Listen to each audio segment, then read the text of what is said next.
and welcome back to my channel and welcome back to my new series. আর এখন যাচ্ছি আমি কলকাতা। আর এই যে আমার নতুন জুতো আপনারা আগের ভ্লগে দেখেছেন। আর এখন সকালবেলা হেঁটে হেঁটে যাচ্ছি আমাদের স্টেশনে। এই যে চলে এলাম আমাদের সকলের প্রাণের শহর আরামবাগের স্টেশনে। কিছুক্ষণের মধ্যেই ট্রেন বাবাজিও চলে এলো। সেই ট্রেনে চেপে শুরু হয়ে গেল আমাদের এইবারের যাত্রা। সবুজ মাঠ ছাড়িয়ে ঘন্টা তিনেকের মধ্যে আমরা পৌঁছে গেলাম হাওড়া স্টেশনে। আর এখানের ভিড় তো চিরকালের, সেটা সকলেরই জানা। আর বকতে শুরু করার আগে এনার্জি তো দরকার, তাই খাওয়া দাওয়াটা প্রত্যেকবারের মতন এবারেও সেরে নিলাম 6 নম্বর গেটের কাছের এই নানের দোকানটা থেকে। আর এই হচ্ছে আমাদের সকলের বহু পরিচিত হাওড়া ব্রিজ, যেটা গোটা পশ্চিমবঙ্গবাসী তথা ভারতের গর্ব। আপনারা সবাই কখনো না কখনো এই ব্রিজের ওপর দিয়ে গেছেন, কিন্তু কখনো কি মনে হয়েছে এই ব্রিজ কবে বা কেন তৈরি করা হয়েছিল? বা কোনোদিন এই ব্রিজের ইতিহাস জানার চেষ্টা করেছেন? আজ বলবো এই হাওড়া ব্রিজের সম্পূর্ণ ইতিহাস। তো পুরো ভিডিওটা দেখুন মন দিয়ে। ইংরেজদের ব্যবসা এবং বিভিন্ন কলকারখানা এই গঙ্গা নদীর আশেপাশে জাঁকিয়ে বসেছে। সেই সময় দুই শহরের মধ্যেকার যোগাযোগ স্থাপনের গুরুত্ব সাহেবরা অনুভব করেন। দুই শহর মানে হাওড়া ও কলকাতা। তখন ইংরেজ সরকার ঠিক করে সেতু নির্মাণ করবে, কিন্তু নির্মাণের দায়িত্ব সরাসরি সরকার নেবে না। তাই তৈরি হয় একটা ট্রাস্ট, যার নাম ছিল কলকাতা পোর্ট ট্রাস্ট।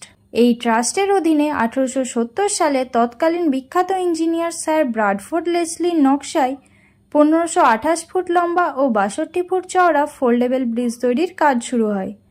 1874 সালে সেই সেতুর কাজ সম্পূর্ণ হয়, কিন্তু সেই বছরেই ভয়াবহ ঝড়ের কারণে সেই সেতুটি ক্ষতিগ্রস্ত হয়। এছাড়া এই ভাসমান সেতুর মূল সমস্যা হয়ে দাঁড়ায় জাহাজ ও স্টিমার যাতায়াতের ব্যবস্থা, কারণ জাহাজ ও স্টিমারের বেশি উচ্চতার কারণে এই ব্রিজ মাঝ বরাবর খুলে দেওয়া হতো। তার ফলে সৃষ্টি হতে লাগলো প্রচণ্ড যানজট। তাই ব্রিটিশ সরকার চিন্তা করতে লাগে নতুন সেতুর কথা। 1906 সালে ইস্ট ইন্ডিয়া কোম্পানির তত্ত্বাবধানে একটি কমিটি গঠিত হয়, যেখানে ভাসমান সেতুর বদলে একটি ক্যান্টিলিভার ব্রিজ তৈরির চিন্তা ভাবনা করা হয়। কিন্তু সমস্যা ছিল সেই সময় গোটা বিশ্বে মাত্র 3টি ক্যান্টিলিভার ব্রিজ ছিল। তার মধ্যে তখন আবার ক্যান্টিলিভার প্রযুক্তিতে তৈরি কানাডার কিবেক সেতু ভেঙে পড়েছিল। তাই সেই সময় এই সেতু নিয়ে চিন্তা ভাবনা বন্ধ হয়ে যায়। কিছু বছর পরে আবার এই ব্রিজ তৈরির কথা ওঠে। তখন ব্রিটিশ প্রশাসন মার্টিন অ্যান্ড কোম্পানির মালিক রাজেন্দ্রনাথ মুখার্জিকে সঙ্গে নিয়ে নতুন কমিটি গঠন করেন। 1922 সালে আর.এন. মুখার্জির নেতৃত্বে স্থির হয় ক্যান্টিলিভার ব্রিজ তৈরি হবে। ঠিক করা হয় এমন সেতু তৈরি হবে যাতে নিচ দিয়ে অনায়াসেই জাহাজ ও স্টিমার চলাচল করতে পারবে। 1926 সালে দি new Howrah bridge act pass হয়। 1930 সালের 15ই মার্চ ব্রিটিশ সরকার হাওড়া ব্রিজ তৈরির নির্দেশ দেয়। সেই মতো 1936 সালে 705 মিটার দীর্ঘ হাওড়া ব্রিজ তৈরির কাজ শুরু হয়। সেই সময় বিশ্বের তৃতীয় দীর্ঘতম ক্যান্টিলিভার এই ব্রিজের নকশা তৈরি করেছিলেন রেন্ডেল, পামার ও ট্রিটন। ব্রেথওয়েট, বার্ড ও যেসব কোম্পানির তত্ত্বাবধানে প্রায় 25 মিলিয়ন অর্থ বিনিয়োগ করা হয়েছিল।